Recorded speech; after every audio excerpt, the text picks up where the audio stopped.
300 জনের মধ্যে লাস্ট যে লোকটা, প্রত্যেকটা লোককে যতক্ষণ না খুঁজে বের করা হচ্ছে কোথায় তাকে তাকে কি মেরে ফেলা হয়েছে নাকি কি, বা তার মেরে ফেলা হলে তার কবরটা কোথায়, যতদিন না আমরা জানছি, আমরা গুম কমিশন সেই বিষয়ে কাজ করছে, এটা নিয়ে তাদের পুরো কনসেন্ট্রেশন সেই জায়গাটায় আছে। অবশ্যই যারা যারা এই গুমের সাথে জড়িত তাদের বিচার বাংলাদেশের মাটিতে হবে। তাদেরকে কিভাবে মারা হতো, অনেকগুলো 4-5টা কথা বলেছেন যে নৌকায় নিয়ে যাওয়া হচ্ছে, নৌকায় নিয়ে যে তাকে মেরে তার আবার পেট কেটে সেখানে সিমেন্ট ভরে তাকে ফেলে দেওয়া হচ্ছে। কাউকে গুম সংক্রান্ত কমিশন তাদের second interim report chief adviser কাছে জমা দিয়েছেন।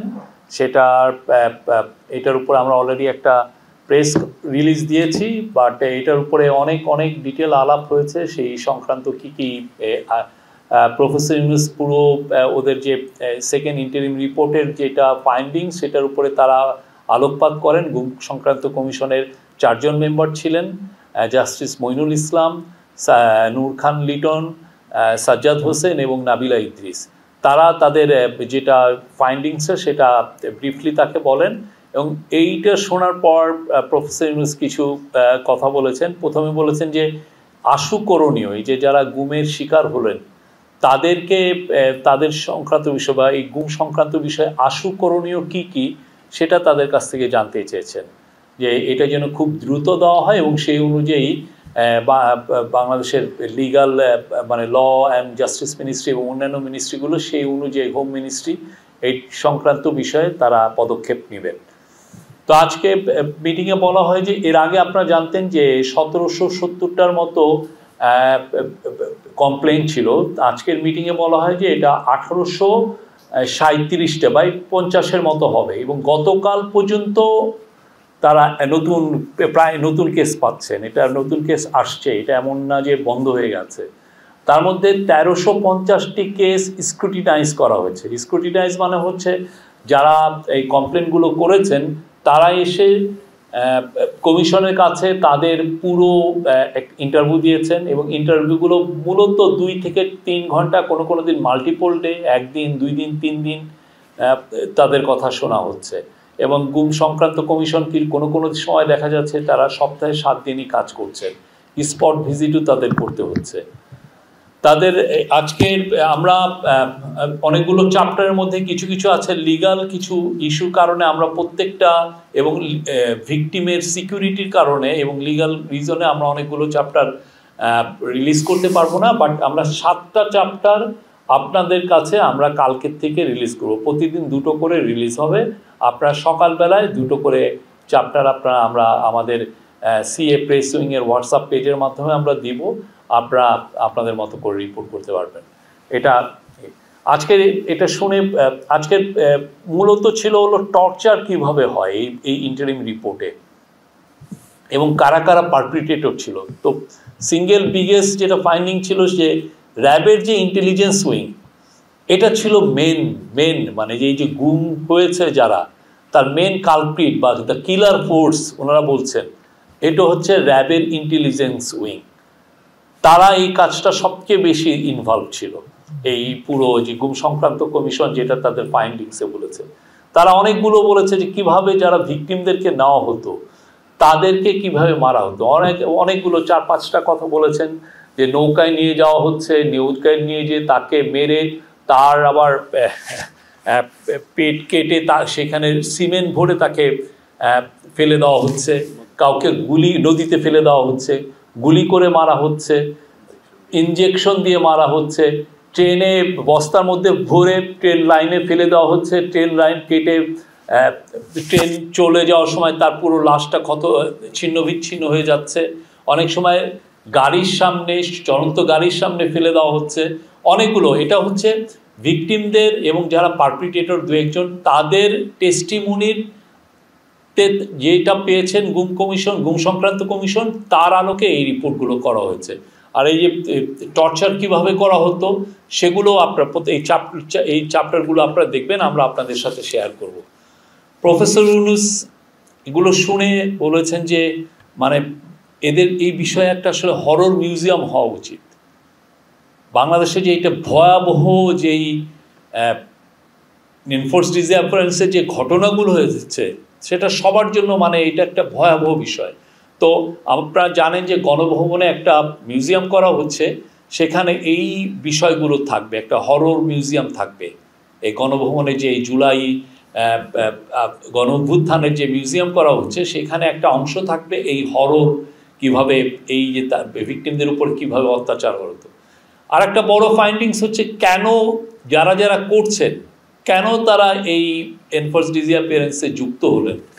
দেখা যাচ্ছে যে যারা পুলিশের মধ্যে অনেকে পিপিএম বিপিএম, ভালো পোস্টিং, ভালো পজিশন, পিপিএম আপনি জানেন যে এটা একটা অ্যাওয়ার্ড, পুলিশের অ্যাওয়ার্ড অ্যানুয়ালি দেওয়া হয়, সেটা পাওয়ার জন্য এই কাজগুলো অনেকে করেছেন। আপনি যতগুলো করবেন আপনার তত সুনাম বাড়বে উইদিন দ্য আপনার সিকিউরিটি ফোর্সের মধ্যে। ঠিক তেমনি অনেকের ক্ষেত্রে এই বিষয়ে আরও মানে অন্য কোনোভাবে সে যে ঢাকায় পোস্টিং পাবে কি না এটা একটা বড় ইস্যু। তো সে ওনারা এই কারণে প্রলুব্ধ হয়েছেন এই কাজগুলো করতে, এবং অনেকে করতেও চাননি, কেউ কেউ সরাসরি জানিয়েছেন। তার মধ্যে এরকম একটা লেটার আবিষ্কার করা হয়েছে গণভবনে, হয়তো বা গণভবনে চিঠি দিয়েছিলেন যে না আমরা এই কাজটা করতে চাচ্ছি না। হ্যাঁ, 2টা চিঠি পাওয়া গেছে। তো এই বিষয়গুলো মানে এটা এতটা বিস্তৃত ছিল, কল্পনাতীত। এইটা আমরা আজকে পুরো এই প্রেস রিলিজটা দিয়েছি, কালকের থেকে আপনাদেরকে আমরা 7টা চ্যাপ্টার আমরা জনসম্মুখে আমরা রিলিজ করতে পারবো। এবং প্রফেসর ইউনূস গুম সংক্রান্ত কমিশনকে বলেছেন তারা যেন তাদের একটা ওয়েবসাইট করে, সেই ওয়েবসাইটে যেগুলো পাবলিশেবল প্রত্যেকটা জিনিসই দেওয়া হবে। আপনারা এখন যখন ওয়েবসাইটটা হয়ে যাবে আপনারা ভিজিট করতে পারবেন, দেখবেন কতটা ভয়ানক রকমের এটার বিস্তার পেয়েছিল। আরেকটা স্যাড বিষয় হচ্ছে যে লোকগুলো করছে আমার আশেপাশেরই লোক, আমাদের আশেপাশে, হয়তোবা আপনি আমাদের মধ্যে হয়তোবা কেউ ওনাদেরকে আবার আমরা হ্যাপি বার্থডেও জানাচ্ছি, এমন সব লোক এই কাজগুলো করেছে। আর এই কাজগুলো অব্যাহত থাকবে। এই ট্রুথ প্রফেসর ইউনূস বলেছেন, সবাইকে বলেছেন যে এই ট্রুথটা সবাইকে জানাতে, কি ঘটনাগুলো ঘটেছে এটা বাংলাদেশের সবার জন্য জানা উচিত। এবং গুম সংক্রান্ত কমিশন এই বিষয়ে আরও সবার এই যতগুলো রিপোর্ট আছে সেগুলো দিবেন সামনে, ওরা আরও একটা ফাইনাল রিপোর্ট হবে সেটা দিবেন, সেটা টাইমটা পরে জানানো হবে। আর স্যার বলেছেন এটা বাংলাদেশের বিষয় না, এটা গ্লোবাল ইস্যু, বিকজ গ্লোবাল অনেকেই এটা হিউম্যান রাইটস গ্রুপগুলো জানতে চায়, পৃথিবীর মানুষ জানতে চায় যে শেখ হাসিনার আমলে আসলে কি হয়েছিল, এটা তো সবাই জানতে চায়। অনেকে তো এই গল্পগুলো অনেকটাই জানেন, কিন্তু আরও বিস্তৃতভাবে জানার জন্য এটা একটা পৃথিবীর সবাইকে জানানো উচিত। আজকে British high commissioner Sarah Cook এসেছিলেন প্রফেসর ইউনূসের সাথে দেখা করতে, আর পুরো তাদের সাথে মিটিংটা ছিল হলো প্রফেসর ইউনূস আপনি জানেন 9 থেকে 13 তারিখ ইউকে ভিজিটে যাচ্ছেন, সেখানে the king Charles III harmony award উনি পাবেন, এটা খুবই প্রেস্টিজিয়াস একটা অ্যাওয়ার্ড, সেখানে উনি পাবেন। এবং আজকে মিটিংয়ে জানানো হয় যে ওই এই অ্যাওয়ার্ডের সময় অ্যাওয়ার্ড সেরিমনির আগেই প্রাইভেট অডিয়েন্স মানে কিংস চার্লসের সাথে আমাদের চিফ অ্যাডভাইজার একটা মিটিং হবে।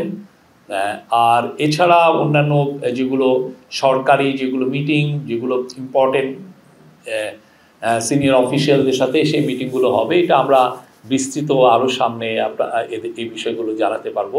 সেই বিষয়ে অনেকগুলো বিষয়ই থাকবে বাংলাদেশের থেকে, আমরা যেগুলো ইম্পর্টেন্ট ইস্যু সবগুলোই তোলা হবে এই মিটিংগুলোতে। আমাদের প্রফেসর ইউনূসের সাথে এখানে 2জন ইম্পর্টেন্ট মেম্বার এই ট্যুরে থাকবেন হচ্ছে সেন্ট্রাল ব্যাংকের গভর্নর আহসান মনসুর এবং অ্যান্টি করাপশন কমিশনের চেয়ারম্যান আব্দুল মোমেন। এটা রিপোর্টগুলো তো হচ্ছে, আপনি যখন ফাইনাল রিপোর্ট আসবে সেগুলো এই পুরো বিষয়গুলোই থাকবে অনেক বিষয়। আর আরেকটা বিষয় বলা হয়নি, এখনও পর্যন্ত মিসিং আছে 300+ এখনও মিসিং। গুম সংক্রান্ত কমিশনের একটা বড় একটা দায়িত্ব, ওনারা কিন্তু এটা সুচারুভাবে সম্পন্ন করছেন। তারা যেটা করছেন যে যারা ভিকটিম হয়েছেন তাদের কাছ থেকে জানছেন যে কিভাবে তাদেরকে গুম করা হয়েছে, কোথায় রাখা হয়েছে, কিভাবে তাদেরকে টর্চার করা হয়েছে, কারা এই টর্চারে ইনভলভ, তো সেই সূত্র ধরে যারা যারা টর্চারে ইনভলভ ছিল, তাদের অনেক যারা পারপিটেটর ছিল তাদেরকেও অনেককে সামন করে তাদেরকে ইন্টারভিউ নেওয়া হচ্ছে, যাদেরকে বা এই পুরো ফোর্সগুলোর সাথে কথা বলে ইন্টারভিউ নেওয়া হচ্ছে। মূল উদ্দেশ্য হলো কি, যিনি মিসিং হন না কেন, কোথায় রাখা হয়েছে। অলরেডি দেখেছেন যে আয়নাঘরগুলো বের হয়ে আসছে, কিন্তু কথা হচ্ছে যে যারা মিসিং হয়েছেন 300 জন, তারা কোথায় আছেন, তারা কি জীবিত আছেন না মৃত হয়েছেন। তো এই বিষয়টা আমরা জানার চেষ্টা, এটা তাদের আপ্রাণ চেষ্টা। আজকে চিফ অ্যাডভাইজার আবারও বলেছেন যে এটা আমাদেরকে জানতে হবে, এরা আমাদের ভাই, আমাদের বোন, এরা কোথায় গেল। এই জিনিসটা এদের যে করেই হোক এটা আমাদেরকে সন্ধান করতে হবে। এবং এটা একদিনের স্ট্রাগল না, যতদিন না লাস্ট যেই লোকটা পর্যন্ত, মানে লাস্ট ম্যান যিনি হারিয়ে গেছেন, মানে 300 জনের মধ্যে লাস্ট যে লোকটা, প্রত্যেকটা লোককে যতক্ষণ না খুঁজে বের করা হচ্ছে কোথায় তাকে কি মেরে ফেলা হয়েছে নাকি, বা তার মেরে ফেলা হলে তার কবরটা কোথায়, যতদিন না আমরা জানছি, আমরা গুম কমিশন সেই বিষয়ে কাজ করছে, এটা নিয়ে তাদের পুরো কনসেন্ট্রেশন সেই জায়গাটায় আছে। এগুলো তদন্ত হচ্ছে, তদন্তগুলো হোক। এবং আমি বলি সবাইকে, আপনি একটু ধৈর্য ধরেন, তদন্তগুলো যারা করছেন খুবই সিরিয়াসলি তদন্ত হচ্ছে, এবং সেটা ওনারা একটা যখন ফাইনাল রিপোর্টে অনেক কিছুই উঠে আসবে। ওভারঅল যেগুলো ফাইন্ডিংস আসছে, কিভাবে টর্চার হতো, কিভাবে গুমগুলো হতো সেগুলো, কিন্তু ইন্ডিভিজুয়াল কেস কার বিরুদ্ধে, সেগুলো তো পরবর্তীতে তো কেস হবে, সেই জন্য আইসিটিতে যাবে, আইসিটি এগুলো কেসগুলো অনেক কিছুই দেখবেন। তো সেই জন্য এখন এগুলো সত্যিকার অর্থে আমরা রিভিল করতে পারছি না। এটা আমাদের কাউন্সিল অফ অ্যাডভাইজার সেই বিষয়ে তারা যথাসময়ে এই বিষয়ে জানাবেন। এই বিষয় অবশ্যই যারা যারা এই গুমের সাথে জড়িত তাদের বিচার বাংলাদেশের মাটিতে হবে। তো এই পুরো এখনো তো আমাদের কাজগুলো হচ্ছে। আপনারা দেখেছেন যে 1850টা কেসের মধ্যে 1350টা স্ক্রুটিনাইজ হয়েছে। আরও আমরা যেটা এখন পর্যন্ত আমরা জানি যে